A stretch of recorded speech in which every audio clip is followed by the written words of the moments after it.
This is the Lone Crater YouTube. We hope this video helps. In this video, I will explain how to jumpstart a Tesla Model S.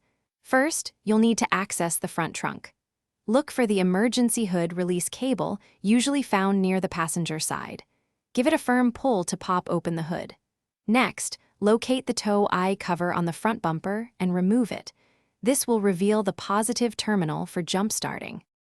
Once the tow eye cover is off, you'll see the positive jumpstart terminal. It's usually a red cap or a clearly marked post.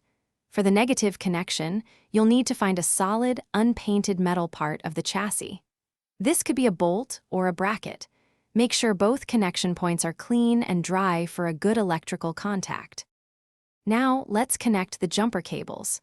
First, attach the red positive cable to your Tesla's positive terminal. Then, connect the other end of the red cable to the positive terminal of the donor vehicle's battery. Next, connect the black negative cable to the donor battery's negative terminal. Finally, attach the remaining black cable to a good metal ground point on your Tesla, away from any moving parts. With the cables connected, let the donor vehicle run for about 5 to 10 minutes. This allows its alternator to charge your Tesla's 12-volt battery.